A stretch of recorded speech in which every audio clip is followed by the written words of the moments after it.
So, welcome to this month's workshop offered by the University of Kentucky in the Office of Work, Life, and Benefits. Today, we're going to be talking about supporting children during and after divorce or separation. And we have the privilege of having with us Dr. Monica Mundy, and she's going to discuss this topic with us today as she's with our state extension program as one of our extension specialists. Thank you so much, Dr. Mundy, for being with us today. Well, thank you for having me. And I am seeing all of the comments in chat. And so today we're going to be talking about supporting children during and after divorce or separation. And this is a pretty interesting topic, and one that I was interested in speaking about because a lot of times family transitions don't just stay neatly at home. And we're seeing some of that in some of the comments in chat as well. They show up in other places. And so it could show up at school, work, or out in our communities. And so, really, my goal today is not to tell anyone how to parent or co-parent. Instead, it's really to help us better understand what children are experiencing during this season of change, and how we as adults, and other adults around them can help respond in a supportive, practical way, as well. So now, let's talk about why this topic matters so much. And nearly 40 to 50% of marriages end in divorce. And separation is pretty common outside of those marriages as well. And so when we see that family structure change, children can experience emotional, social, or academic impacts, right? Have experienced those changes. And so one of the key things that research tells us is that it's often not the separation itself that causes the most harm, but it can be the instability or the stress or the conflict that actually surrounds the separation. And so that's one reason why supportive parenting during this transition and also having those supportive systems in place can buffer that stress, and in turn help children build resilience during this time of transition. All right, so let's just take a moment and kind of unpack what children need the most. And across all ages and situations, there are a few core things. One is stability and routine, and having expectations, right? Really letting them know what's coming next. So no matter what that routine is and how different it may look than what the routine they had before, making sure that's established and that children know exactly what's going to be happening, is pretty important. Knowing that they need emotional security and reassurance from their caregivers. And that could be the parents, grandparents. That could be school staff. I know a lot of times we don't necessarily think of our school staff as being caregivers, but they do support our students, not only academically, but emotionally. And we'll talk about that a bit more in a few slides. And they need predictability, right? To know what to expect during the transition. For example, it could be transitioning between households, right? Going back to that routine, and then having those safe spaces. And those safe spaces to experience their emotions without judgment, right? We know that these situations and life changes like divorce or separation can bring out emotions at any time in many different ways. And so making sure that there's a safe space to talk about what may be happening, or not talk about what may be happening, and just being able to have those feelings and emotions is important. All right. And so there may be different reactions depending on how old a child is and how they may be communicating that stress that they're experiencing through their behavior. And it can look different. And here's just a few examples of what that may look like, depending on the age of a child. And so in younger children, 0 to 5, it may look like a regression. And so children may become more clingy than they did before.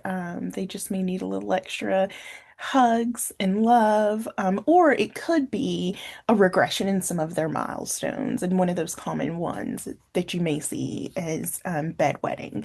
And that's just it.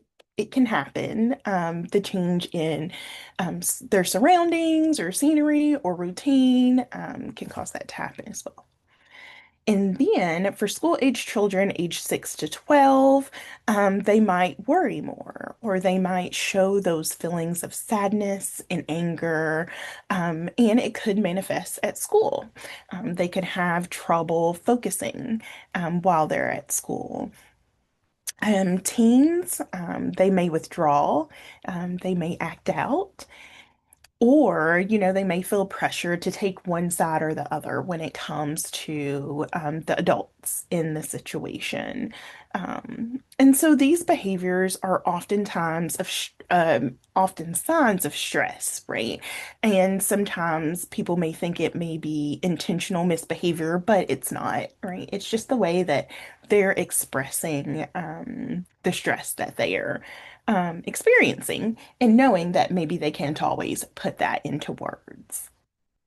So, knowing that, the next question is, how can adults respond in ways that may help?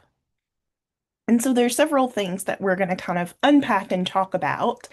But the very first one, and one of the most powerful ways that you can support your kiddos is just acknowledging their feelings.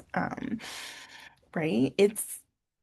It's okay to, feel sad or confused. And keeping those communications that you're sharing with the child in an age appropriate and also honest manner.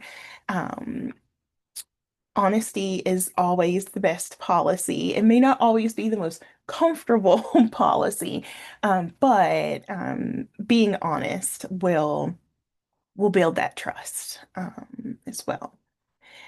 It's also important not to blame or to criticize the other parent in front of the child, and just to continue to remind them that it's not their fault for the transitions that are happening. And also, um, inviting them to ask questions and encouraging them to ask questions that they may have, and just keeping that conversation ongoing and just kind of checking in periodically. And emotional support matters, but structure and consistency are just as important. And so when thinking about co-parenting strategies, um, effective co-parenting focuses on the child's needs rather than the adult's needs. And I know that divorce and separation can be tough times on the adult, and we're going to talk about that a little bit moving forward as well. But really trying to keep that focus on the child to get through this period is important to kind of keep that in mind as well. So that may look like maybe using neutral communication tools, which may sound a little odd for some of us, especially for me. I, think of email as for work, right? And I think of text messages as for a quick message. But even I, as a parent, have just found that, my 12-year-old communicates and is more willing to tell me something directly that's happening via text message during her day than she will when we're just, sitting down and having dinner. And so thinking about those pieces as well, how best to communicate with your child and how best to communicate with the person that you're co-parenting with. And so same premise. Sometimes maybe an email and a text message might be a little better in communicating than in person if emotions are running high or things of that nature. Also, there are some great co-parenting apps that are out there now. If you're an app user, so that you can have multiple pieces all in one place. So you could have that communication, you can have a calendar and a schedule, um, kind of keeping and thinking about that consistency piece as well. Then agreeing on kind of having some core rules, rules that no matter where the child is, if they're at a parent's house, a grandparent's house, a babysitter's house, kind of once again, making sure that those expectations are known. If it's, thinking about screen time, how much they get, how often they get, homework expectations, even discipline, right? And having that consistency across um, homes can definitely reduce the confusion for the child so they know what to expect. Right. And presenting a unified front and unified messaging. And that can help reduce stress for the child, but also reduce confusion so that everyone kind of knows what's happening as well. Oh, and one of the big ones, avoid using the child as the messenger, and then relying back on some of those communication tools to communicate with those that you're co-parenting with, instead of using the child for that. All right. And so when conflict is high, because it will happen, um, it's best to try to protect the child as much as possible, right? Because that's the important piece. So, when conflict is high, kind of going back to some of those measures that you've put in place and leaning on those. So, making sure that you have that structured communication and thinking about mediation or co-parenting counseling, right? That can help reduce the child's exposure to that tension and can provide a method and avenue to be able to have those discussions that may be stressful or, may be tough to have with a neutral party. Also, as I mentioned before, shielding the children from any of the arguments that you may be having. And also reassuring um, those in this situation that the adults will be the ones that will handle the conflict, right? It isn't for the children to actually work through and work through that piece. So it really is just creating a safe, um, calm, and predictable home environment, right? And kind of having those guardrails in place for when tensions do run high, how can we address those issues in a way that we can continue to co-parent together, and also that it's less stressful on the child involved. Now, another place that we don't always think about is school and how students can be supported in that environment. When it's appropriate, letting the teachers and the counselors know about any changes that the family may be experiencing, right? And that can allow them to anticipate those changes and um, be able to support students through those emotional times, because it could be that one of those emotional times may be at school. And schools have built-in support systems to be able to help students through these times as well. So looking for changes in school, need it be grades, behavior, or friendships, can help identify when a child may be struggling. Maybe they're not expressing that to us in those check-ins that we're having along the way, but it can definitely help to support them as well. And as I mentioned, partnering with school staff and keeping that routine at home and making sure that some of the aspects of school, like transportation, are predictable and students know what to expect each day as well.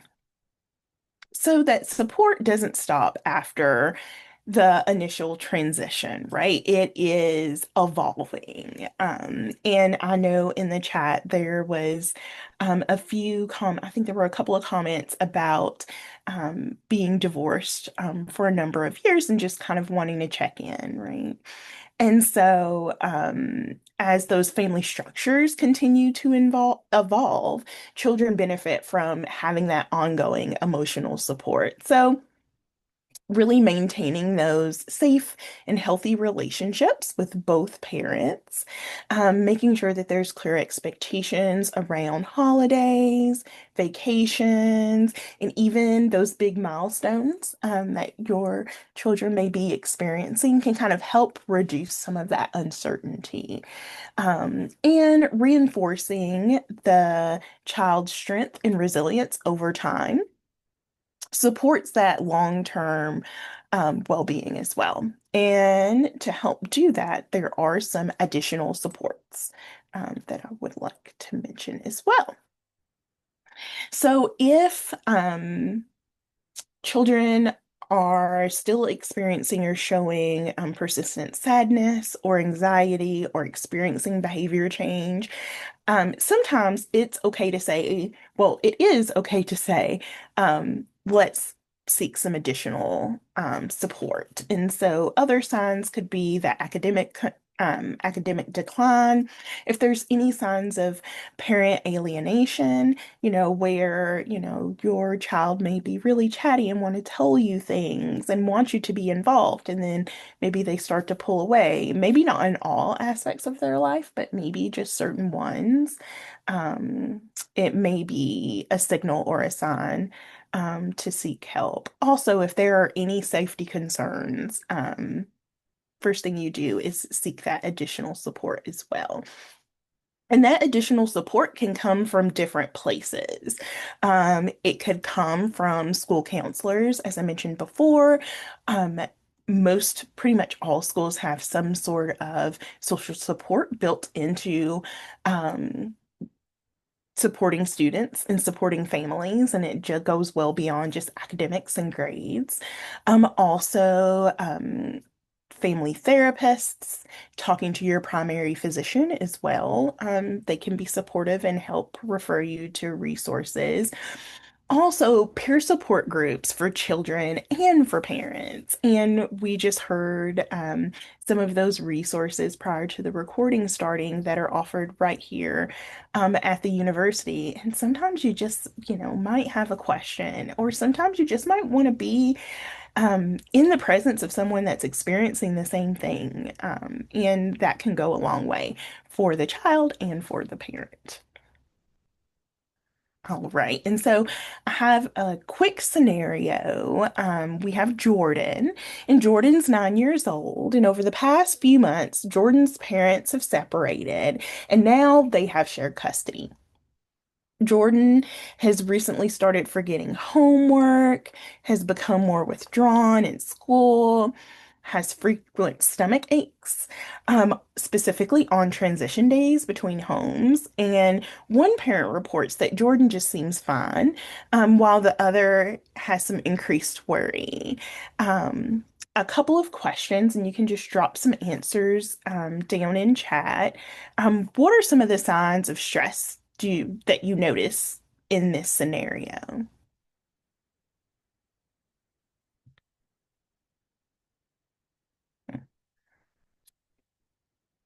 And we kind of talk through what some of those could be, but you know, it could manifest itself in different ways, depending on um, the child. And so we have changes in behavior, and also stomach aches and feeling physically ill. So those are two spot on changes of stress that we're noticing.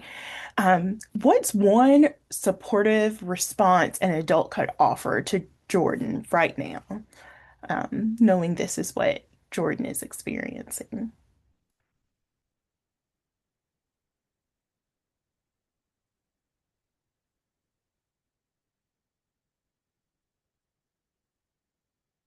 And those responses can, be as simple as um, doing just like we kind of described, acknowledging how he's feeling and what he's experiencing.